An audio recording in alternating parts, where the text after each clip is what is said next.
I left the room for 5 minutes and came back to a different mother.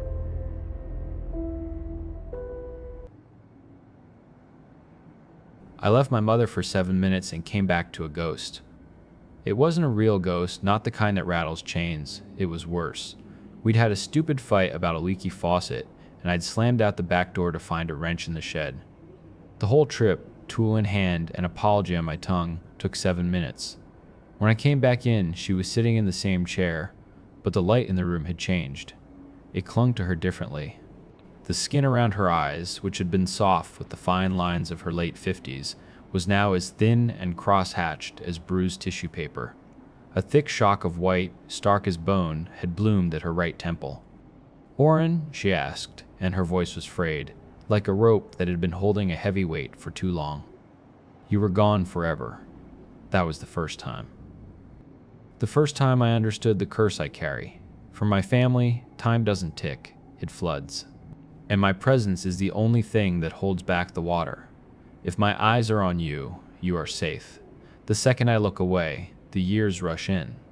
A few minutes can be a season. A day can be a decade. It has to be my actual eyes.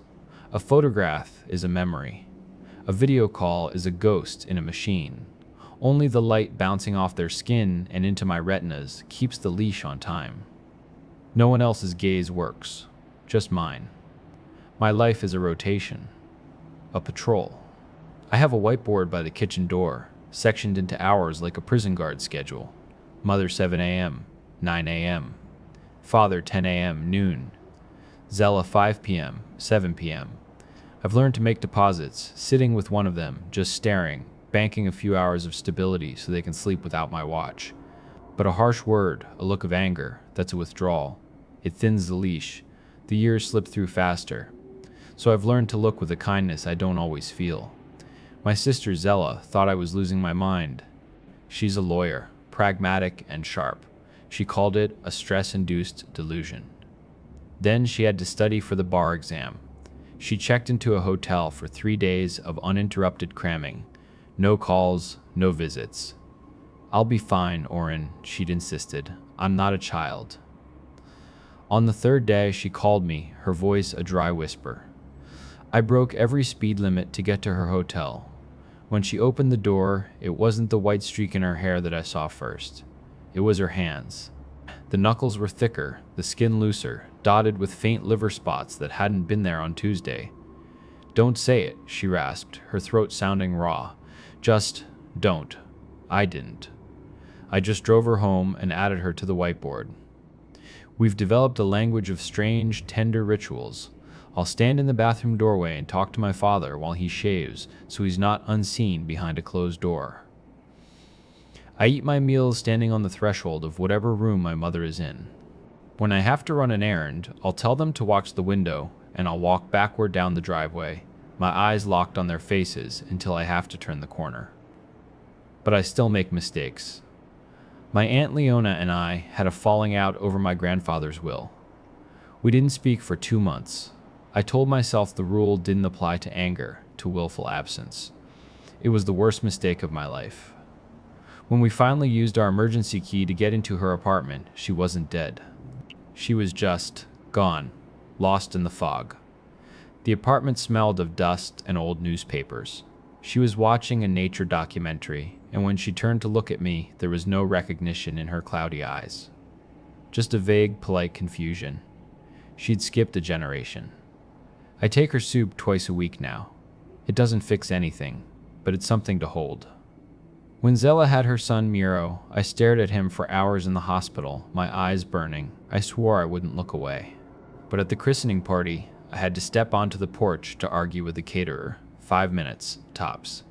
When I came back inside, Zella was holding Miro, and he was staring at me. A newborn shouldn't have a stare. His was ancient, solemn, and knowing. He carries those 5 minutes in the unnerving depth of his gaze. It's a weight I have to see him bear every single day. The worst part is when they try to save me from it. My father did, one afternoon. He said he was going for a nap and locked his bedroom door. A cold dread, colder than anything I'd ever felt, seized me. I rattled the knob. I begged. Then I put my shoulder through the wood. He was sitting on the edge of the bed, not sleeping, just refusing. He was grayer, more fragile, the architecture of his face subtly collapsed. "I don't want to be your anchor, son," he said, his eyes not quite meeting mine. "What other life is there?" I asked, my voice breaking as I pulled him into a hug. "Being a keeper is a good life. I have a set of rules now, tacked to the wall above the whiteboard. Look with intention. A loving gaze is a stronger anchor.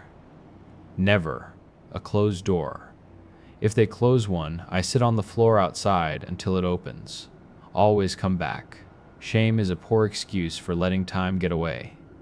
Kindness buys more time than anger." Zella went away with her husband last weekend. 2 full days. I stayed. I patrolled the quiet house, watching my parents doze, listening to the safe, steady rhythm of the clock. I slept in a chair in the hallway between their rooms, my feet planted on the floor, ready to move. The house was still. The minutes were tame. When she got back, she texted, "Cafe?" I met her there. She looked tired, happy, her skin flushed from the sun. And for a gut-wrenching second, I saw her at 70. I saw the deep grooves carved by her smile, the web of silver in her hair, the exact way her shoulders would stoop. The vision was so real I could almost smell the lavender scent of her future self. Then it snapped back, and she was just Zella again, 32 and beautiful. "What is it?" she asked, a small smile playing on her lips. "Got something on my face?" "I just saw you," I said, unable to finish. She reached across the table, and her hand, the one with the faint, premature spots on it, covered mine. "I saw you too," she whispered, "for a second. You were old. You were wearing this awful green cardigan you don't own yet. We just sat there, looking at each other, really looking. The way you're supposed to look at people you love." When I got home, I found my mother asleep on the sofa, her mouth slightly open, a soft, trusting snore filling the room. It was the sound of a small, reliable engine, the one that powers our world. People always want to know why. They want a reason, a diagnosis, something they can label to make it less terrifying. There isn't one. There is only this vigilance. There is only the practice of looking. My nightmares are always the same. I'm standing on our lawn as Zella walks toward the house. But she isn't just her. She is every version of herself at once, flickering. A toddler with scraped knees, a teenager hiding a cigarette, a young woman clutching her diploma, the old woman I saw in the cafe. It isn't a horror show. It's a prayer. It's the constant, sweeping beam of my attention, catching her again and again, holding her in the light before the dark can write on her again. Before I go to sleep, I take a pen and add one last thing to my list of rules. If you love them, look at them. And when you have to look away, swear you'll look back. It's the only prayer that works.